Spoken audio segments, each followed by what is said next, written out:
बिस्मिल्लाहिर्रहमानिर्रहीम। अस्सलाम वालेकुम मेंबर्स व्यूअर्स, आप सब खैर खैरियत से होंगे।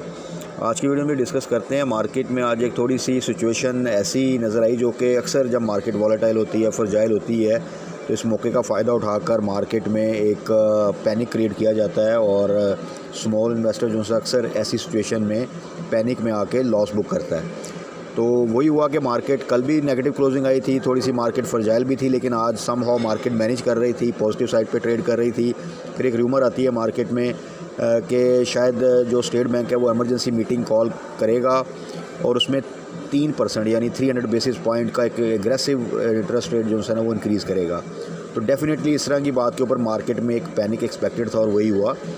उसके बाद कुछ क्लैरिफिकेशंस भी आई कि नहीं जोन्स है वो एज़ पर शेड्यूल 14 सितंबर को ही जोन्स है वो मॉनेटरी पॉलिसी की अनाउंसमेंट होगी, लेकिन डेफिनेटली जो डेंट पड़ना था मार्केट में वो पड़ चुका और उसके साथ और भी ओवरऑल सूरत इस वक्त कोई इतनी अच्छी नहीं थी।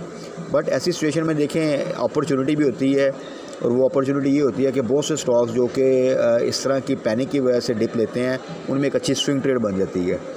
तो एक तो मार्केट को डिस्कस कर लेते हैं, कुछ ये डिस्कस कर लेते हैं कि कल के लिए कौन से स्टॉक हैं जिनमें एक अच्छी स्विंग ट्रेड बन सकती है जो कि वैसे स्ट्रॉन्ग हैं, कोई बैड न्यूज़ भी नहीं है और आगे अगर मॉनेटरी पॉलिसी में इंक्रीज़ जो होना है वो होता भी है तो एक तो मार्केट उसको पहले डिस्काउंट कर लेती है। दूसरा ये है कि ये वो सेक्टर्स हैं जहाँ पे कोई इतना ज़्यादा नेगेटिव इम्पैक्ट नहीं आता। तो इन चीज़ों को थोड़ा सा आज डिस्कस कर लेते हैं। तो सबसे पहले आ जाते हैं जी मार्केट की तरफ। मार्केट की KSE 100 इंडेक्स की जो आज क्लोजिंग आई है वो 525 पॉइंट नेगेटिव के साथ 46,244 तक जो है उसने क्लोज़ किया। इंडेक्स अगर आज आप देखें तो हाई साइड उसने जो है वो 46,857 का भी लगाया। तो शुरू में अगर आपने आज देखा तो मार्केट समहाउ आज अपने आप को मेंटेन कर रही थी, एक रिकवरी फेज़ लग रहा था। दो के आज जो रिज़ल्ट आया पावर सेक्टर की तरफ से निशात चुनिया का, उसमें आपने देखा कि किसी किस्म का भी डिविडेंड नहीं दिएगा, which is surprising for power sector, क्योंकि पावर सेक्टर में अगर आप देखें जो रिज़ल्ट आज में अच्छे डिविडेंड जो हैं वो अनाउंस हो रहे हैं, तो वो लोअर लॉक हुआ जिसकी वजह से पावर सेक्टर में भी एक प्रेशर रहा। सिस्टम का जिस तरह कि हमने डिस्कस किया था कल, वो तो थोड़ा रिकवरी साइड पे रहा आज। तो लेकिन जब भी ये र्यूमर आई आपने देखा उसके बाद मार्केट में इमीडिएटली एक सेलिंग प्रेशर जो है वो आया और फिर उसमें तमाम ही मेजर सेक्टर और जो आपके मेजर जो से स्टॉक्स हैं वो जब डाउन साइड पे जाएँ तो फिर ओवरऑल इंडेक्स पे बहुत प्रेशर आता है और उसके साथ फिर आपके जो सेकंड ईयर स्टॉक्स हैं वो भी नेगेटिव साइड पे मूव कर जाते हैं। और ख़ास तौर पे जब मॉनेटरी पॉलिसी के हवाले से न्यूज़ हो और इंटरेस्ट रेट की एग्रेसिव बढ़ने की न्यूज़ हो तो जो भी आपको पता है कि नेगेटिवली इफ़ेक्ट करते हैं सेक्टर, जो ज़्यादातर हमारे स्टॉक्स और सेक्टर करते हैं PSX के, तो वो फिर उन सब में ही आपने देखा कि वो एक अच्छा खासा सेलिंग प्रेशर आ गया। बट अब देखें इस पूरे सिनेरियो में जब भी मार्केट पॉजिटिव साइड पे होती है, बड़ी अच्छी रैली बना रही होती है, तो उसमें थोड़ा रिस्क भी होता है।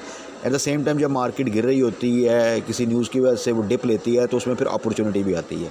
तो इस तरह की कुछ 2-3 स्टॉक्स को डिस्कस कर लेते हैं ओवरऑल कि जिनमें एक अच्छी स्विंग ट्रेड मिल सकती है और मार्केट की वजह से जो एक डिप आया है वहाँ पे हम एज ए अपॉर्चुनिटी उनमें थोड़ा सा एक शॉर्ट ट्रेड कर सकते हैं। तो सबसे पहले आ जाते हैं ज़रा ऑयल एंड गैस सेक्टर की तरफ। इसमें OGDC है। OGDC का आपको पता है कि रिज़ल्ट अनाउंसमेंट आनी है, अच्छा डिविडेंड एक्सपेक्टेड है, रिज़ल्ट तो अच्छा होगा ही होगा। जितना अच्छा डिविडेंड होगा उसमें आप फर्दर इसमें फिर एक अच्छी मूवमेंट हम देख सकते हैं। POL का अगर आप देखें तो एक अच्छा डिविडेंड दिया उसने, जो अनाउंसमेंट आई उसकी, तो उम्मीद की जा सकती है कि OGDC की तरफ से भी अच्छा डिविडेंड जो है वो आएगा।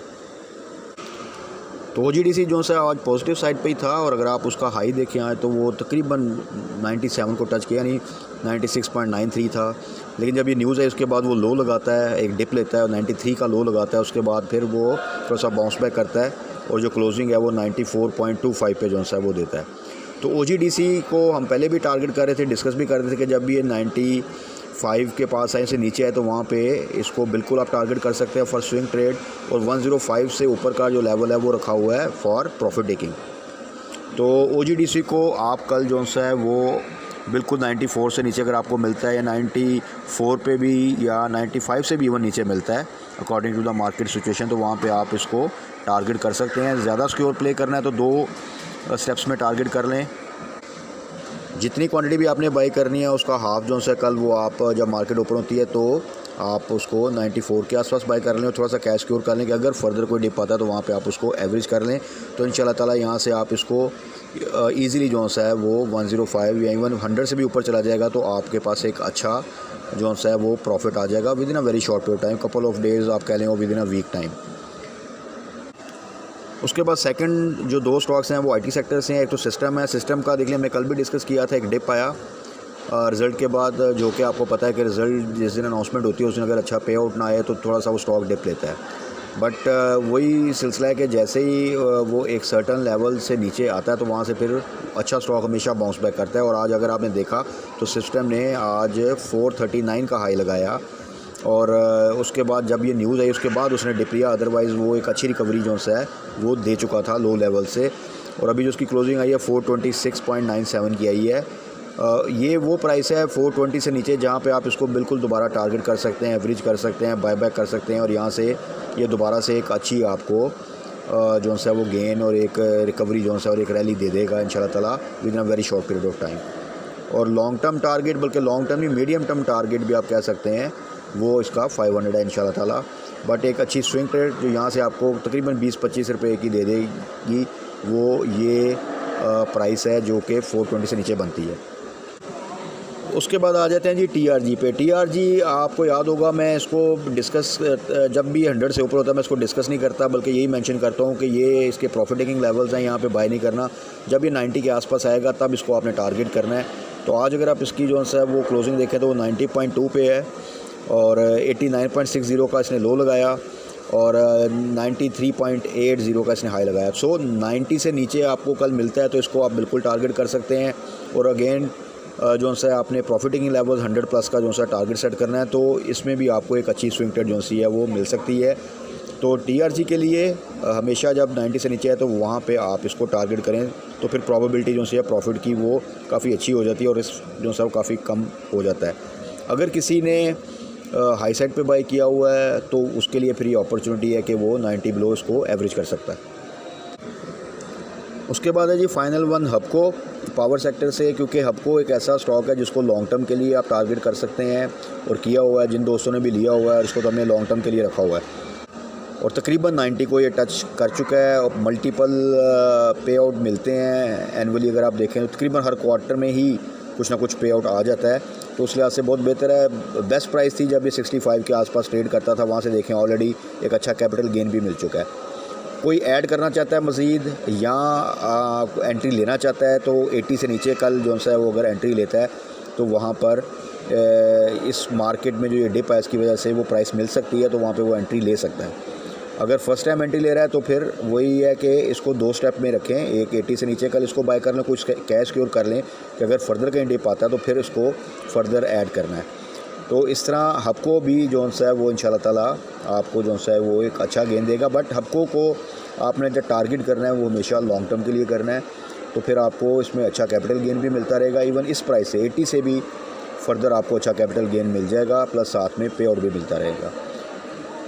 तो ये तो थे कुछ स्टॉक्स ही जिनको अगर आप कल टारगेट करें तो आपको अच्छी स्विंग ट्रेड भी मिल सकती है। एट द सेम टाइम आपके लिए अपॉर्चुनिटी है कि लॉन्ग टर्म के लिए वो इस प्राइस लेवल पे आए हैं काफ़ी अर्से के बाद, जहाँ पे आप इनको टारगेट कर सकते हैं। तो इसी तरह की कोई अपॉर्चुनिटी मज़ीद आती है तो वो डिस्कस कर लेंगे। बाकी मार्केट में देखें ये चीज़ें चलती रहती हैं, जब मार्केट वॉलेटाइल होती है, फ्रजाइल होती है, थोड़ी सी वीक होती है, तो इस तरह की रूमर फिर मार्केट में इमीडिएटली एक पैनिक क्रिएट करती है। लेकिन उस पैनिक में परेशान होने की बजाय, लॉस बुक करने की बजाय उस अपॉर्चुनिटी का इंतज़ार किया करें, उसको ग्रैब किया करें। इसलिए अपना कैश थोड़ा सा सिक्योर रखा करें और अगर होल्डिंग है तो फिर थोड़ा सा पेशेंस के साथ होल्ड करें, चीज़ें इंशाल्लाह ताला बाउंस बैक कर जाती हैं। अभी आपको पता है कि MBS का विज़िट भी है 10 सितंबर को, होपफुली उसमें कुछ अनाउंसमेंट्स हो सकती हैं अच्छी जो कि मार्केट को थोड़ा सा एक बूस्ट दे सकती हैं। सो चीज़ें इंशाल्लाह ताला बेहतर हो जाएंगी, उम्मीद है। और मार्केट अपने आप को डिस्काउंट तो कर चुकी है, अगर 100 basis point even 200 basis point तक इंक्रीज़ होता है। हाँ, ये जो 300 बेसिस पॉइंट की एक रूमर आई थी, न्यूज़ आई थी, उसने थोड़ा सा मार्केट में एक पैनिक क्रिएट किया, लेकिन इंशाल्लाह ताला उम्मीद है कि चीज़ें आगे बेहतर हो जाएंगी। सो पेशेंस और at the same time opportunity को जो सा है वो टारगेट किया करें ऐसी सिचुएशन में, और कैश थोड़ा सिक्योर रखा करें। हाई साइड पे ज़रूर थोड़ी सी सेलिंग किया करें ताकि आपके पास अपॉर्चुनिटी को ग्रैब करने के लिए कैश अवेलेबल हो। तो फिर बहुत सी अपॉर्चुनिटी, बहुत सी स्विंग ट्रेड्स आपको मिलती रहेंगी मार्केट की वॉलेटिलिटी में। बाकी फ़र्दर कोई इस तरह की चीज़ आती है तो हम डिस्कस कर लेंगे। तब तक अपना ख्याल रखिएगा, दुआ में याद रखिएगा। Stay blessed. अल्लाह हाफ़िज़।